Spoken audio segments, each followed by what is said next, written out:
अस्सलाम वालेकुम, welcome back to my fifth lecture part 2।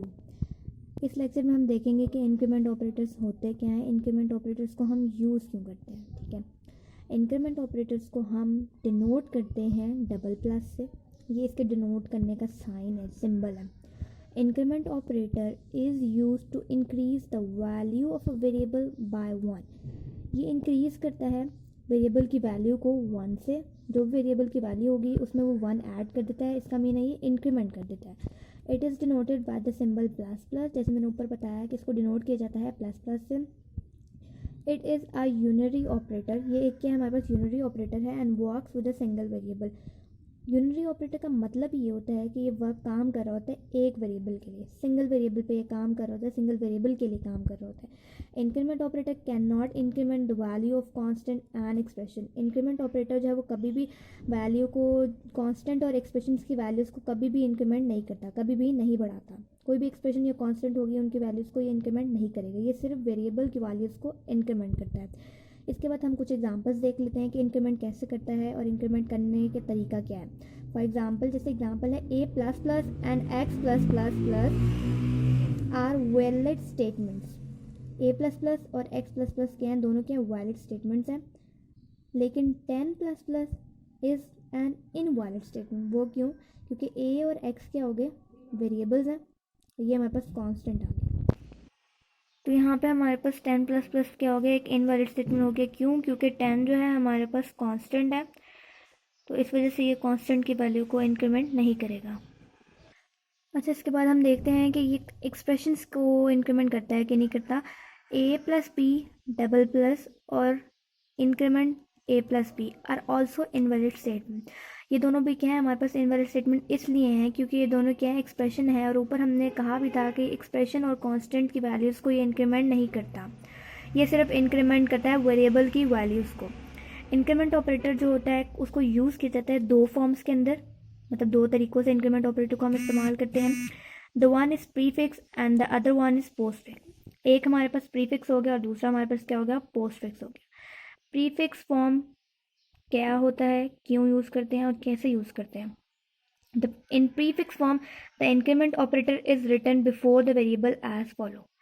Increment operator को हम प्रीफिक्स फॉर्म में कैसे लिखते हैं, वेरिएबल से पहले हम इंक्रीमेंट करते हैं। Plus plus Y means prefix increment operator यहाँ पे यूज हुआ है। The above line plus plus Y increments the value Y by 1।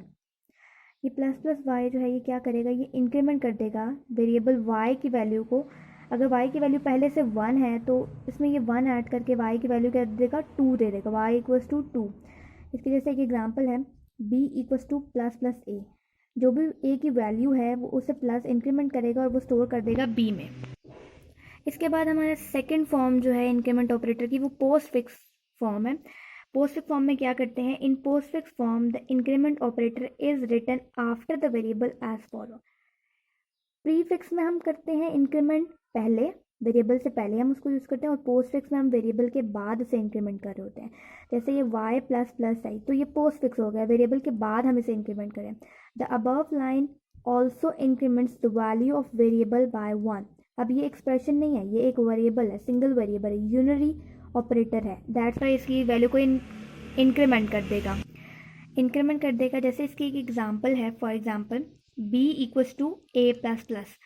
b equal है a प्लस प्लस के, मतलब a की वैल्यू को वो इंक्रीमेंट करेगा पहले, a के अंदर का 1 वैल्यू पहले से स्टोर है तो वो 1 प्लस 1 2 हो जाएगा, और वो 2 वैल्यू जो है वो स्टोर हो जाएगी b के अंदर। इसके बाद हमारा एक छोटा सा प्रोग्राम है जिसके ज़रिए हम देखेंगे कि प्रीफिक्स और पोस्टफिक्स ऑपरेटर को हम अपने प्रोग्राम में कैसे यूज़ करते हैं। Write a program that explain the difference of postfix increment operator and prefix increment operator. पहले हमने हेडर फाइल लिख दी, जैसे एज यूजुअल हम हेडर फाइल इस्तेमाल करते हैं iostream input output statements के लिए using namespace STD. After that हमारा यहाँ से वॉइड मेन फंक्शन यहाँ से स्टार्ट हो गया, कर्ली ब्रैकेट्स। इंट हमने डाटा टाइप लिखी, दो वेरिएबल स्टोर कर दिए ए एंड बी। ए और बी को हमने इनिशियलाइज नीचे कर दिया है, A equals to B equals to 0, मतलब इन दोनों की वैल्यू जो है वो क्या होगी, 0 के इक्वल होगी।